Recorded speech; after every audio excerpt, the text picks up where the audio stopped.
On the 1st of December 1955, Rosa Parks refused to obey an order to give up her seat on a bus in Montgomery to a white person. She had in mind a murder trial that happened 2 months earlier in Sumner, Mississippi. A 14-year-old boy, Emmet Till, had been brutally tortured and murdered. His body was thrown into the Tallahatchie River, but despite clear evidence that 2 white men committed the murder, an all-white jury returned a not guilty verdict after just an hour of deliberation. Rosa Parks wrote, "The news of Emmet's death caused me to participate in the cry for justice and equal rights.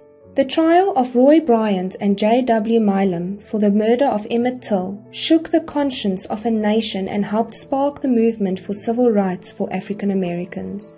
Please subscribe and give me your thoughts in the comments below.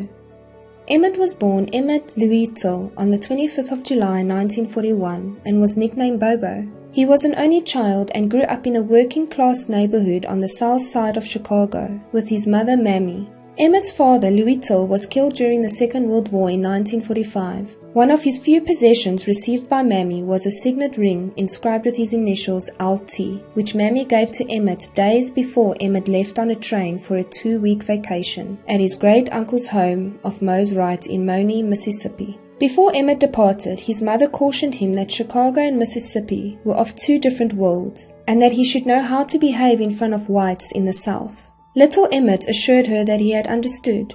3 days after arriving in Monee, Mississippi, on the 24th of August 1955, Emmet Till and his cousin Curtis Jones skipped church where his great-uncle Mose Wright was preaching and joined some local boys as they went to Bryant's grocery and meat market to buy candy. Bryant's grocery was located in an African community with most of their clientele being African Americans. Till purchased bubblegum, and some of the kids with him would later report that he may have whistled at 21-year-old Caroline Bryant, the Till clerk and wife of the store's owner, Roy Bryant. 4 days later, around 2:30 in the morning on the 28th of August 1955, Roy Bryant, Caroline's husband, and his half-brother J. Milam kidnapped Till from Mose Wright's home. Curtis Jones placed a call to the Leflore County Sheriff and another to Emmet's mother in Chicago. Within a day after Till's disappearance, both Roy Bryant and J. Milam had been arrested for his abduction. Both men admitted to taking Till from Wright's home, but insisted that they had let him go. 3 days after his abduction, Till's swollen and disfigured body was found by a young boy who was fishing in the Tallahatchie River. His head had been badly mutilated and had been shot above the right ear. An eye was dislodged from the socket. His one ear appeared to have been cut off, and there was evidence that he had been beaten on the back and on the hips. His body was weighed down by a large metal fan, which was fastened around his neck with barbed wire. He was nude, but wearing a silver ring with the initials LT carved in it. His face was unrecognizable due to the trauma and having been submerged in the water. Mose Wright was called to the river to identify Till. The silver ring that Till was wearing was removed and returned to Mose Wright. It was given to Leflore County Deputy Sheriff John Ed Cothran as evidence. Mississippi Sheriff Clarence Strider insisted that Emmet's body must be buried quickly, but Till's mother Mammy requested her son's body to be sent back to Chicago. Later, at the Illinois Central Station in Chicago, a large crowd watched 5 men lift a paper-wrapped bundle containing the body of Till and placed it in a waiting hearse. People watched as Mammy broke down in sorrow. Mammy insisted that Emmet's body be displayed in an open casket covered with glass so that viewers could see the gruesome damage inflicted to her son. She said, "Let the world see what I have seen." Approximately 50,000 people filed and passed by Till's casket in the Cottage Grove Funeral Chapel. She also allowed Jet magazine to publish photographs of Till's mutilated corpse, shocking and outraging African Americans from coast to coast.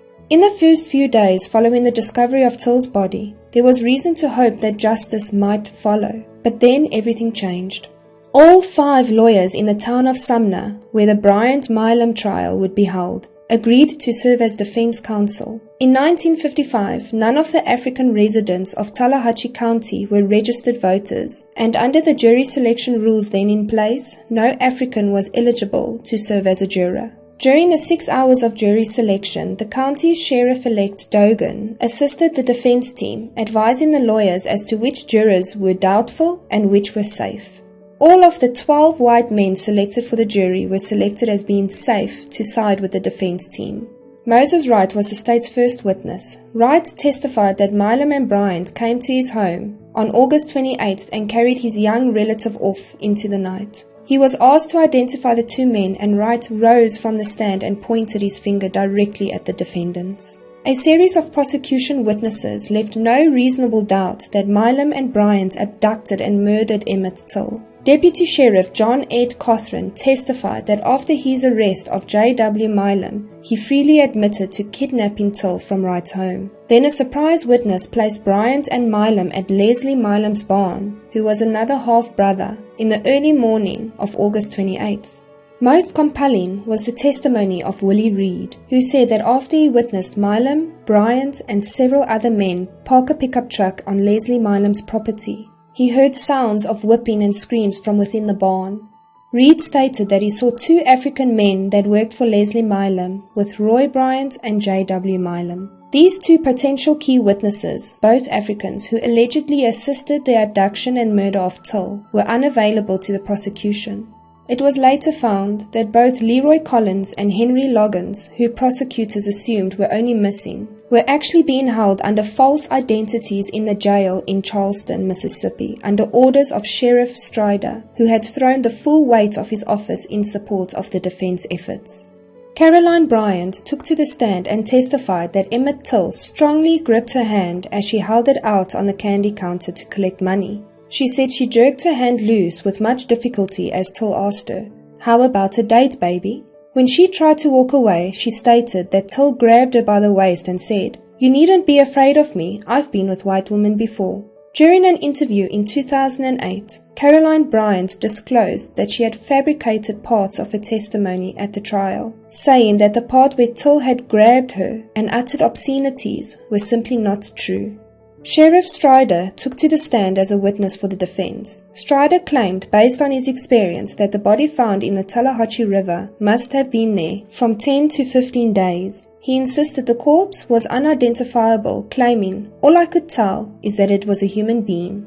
H.D. Malone, Till's embalmer, added support to the defense theory by testifying the body was so decomposed it had to have been in the water for at least 10 days and was bloated beyond recognition, both denying it was the body of Emmet Till.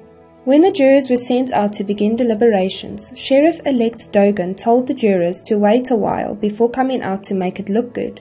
The jurors enjoyed a Coke before returning 68 minutes later to the courtroom to announce their verdict of not guilty. 6 weeks after the murder trial, a LaFleur County grand jury refused to indict Bryant and Milam on kidnapping charges, and both men were released from custody. One of the defense attorneys later said, "After the jury was chosen, any first-year law student could have won the case." Protected against double jeopardy, Roy Bryant and J.W. Milam publicly admitted in a 1956 interview with Look magazine that they had tortured and murdered the boy, selling the story of how they did it for $4,000. After the trial, locals boycotted Bryant's grocery and meat market, and it closed down a year later. The building still stands deserted. The barn where Emmet Till was tortured and likely shot to death still stands and is visited by many who try to keep Emmet Till's memory alive.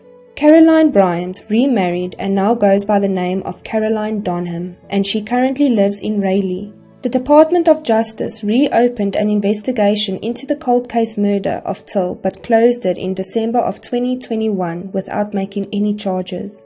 J.W. Milam had several run-ins with the law before ultimately dying of lung cancer in 1980.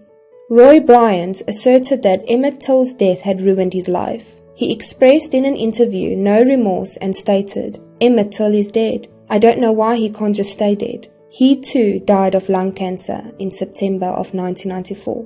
Mamie Till Mobley died of heart failure in a Chicago hospital on the 6th of January 2003, just 2 weeks before the national television premiere of the murder of Emmet Till and the publication of her book Death of Innocence, the story of the hate crime that changed America. She was 81 years old.